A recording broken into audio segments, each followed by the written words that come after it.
شده تایمش 5 دقیقه استاد امید در نظر گرفته بودن با او 5 دقیقه پوره شده. منتظر می باشیم تا به روغنش و خوبی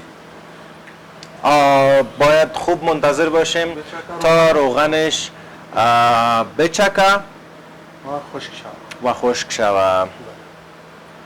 استاد چقدر ما شما تهیه کردیم؟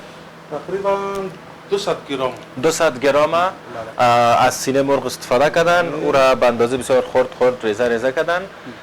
بعضی مسالجات میکس کردن. 5 دقیقه در روغن سرخ کردن که فکر میکنم حال آماده خوردن میشه.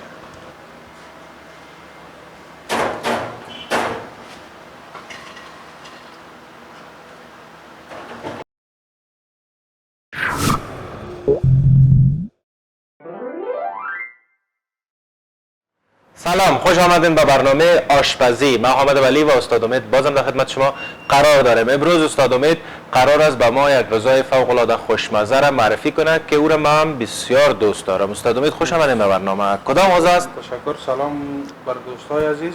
ما امروز چیکن پاپ کورن آماده می‌سازیم که خودتان بسیار دوست داری و دوستای علاقمندای زیاد دارن و فرمایش بیشتر هم میگیرن. اگر استاد امید موافق باشی با ببینیم دا میریم مواد لازمه برای تهیه چیکن پاپ کورن با هم میبینیم. درست است.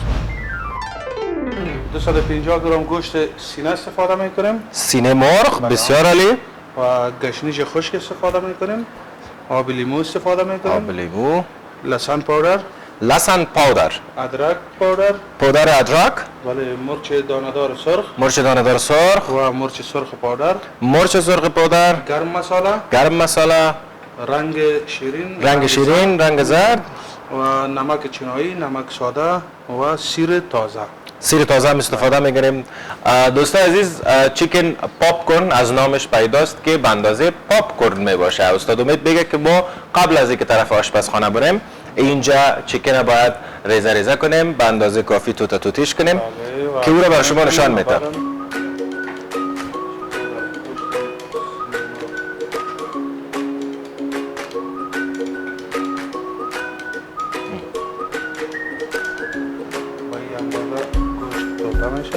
به اندازه پلا پاپ کورن.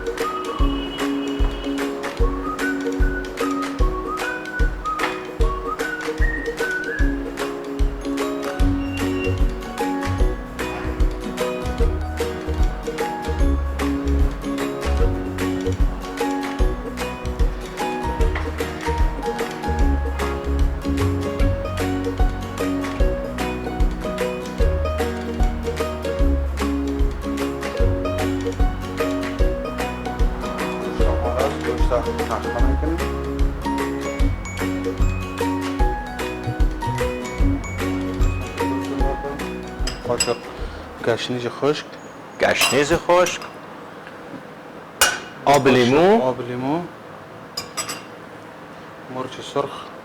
مرچ سرخ، نیم قاشق، لسان پاودر، نیم قاشق، ادرک نیم قاشق، نیم قاشق مرچ سرخ دانه‌دار، گرم مساله نیم قاشق، به اندازه کافی رنگ شیرین، نمک چینایی و نمک به قدر ضرورت، سیر تازه رنده شده. یا رو با هم میکس میکنیم.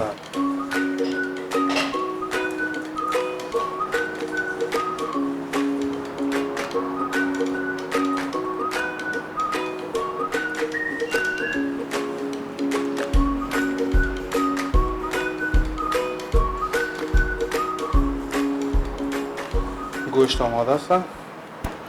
بسیار عالی استاد امید. آرد زده میشه که او کار بعدی است که در آشپزخانه به خیر بریم و در آرد زدیم بعدم سرخ میکنیم. بسیار عالی. بیننده عزیز با ما باشین. استاد امید میگن که گوشت اخته شد، میکس شد، بعدا در آشپزخانه ای را با آرد میکس میکنیم و با روغن سرخش میسازیم. دوستان عزیز ما را بیننده باشین، با هم میریم به طرف آشپزخانه.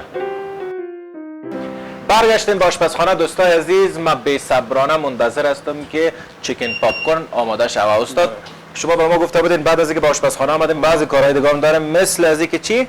آرد و آب. آرد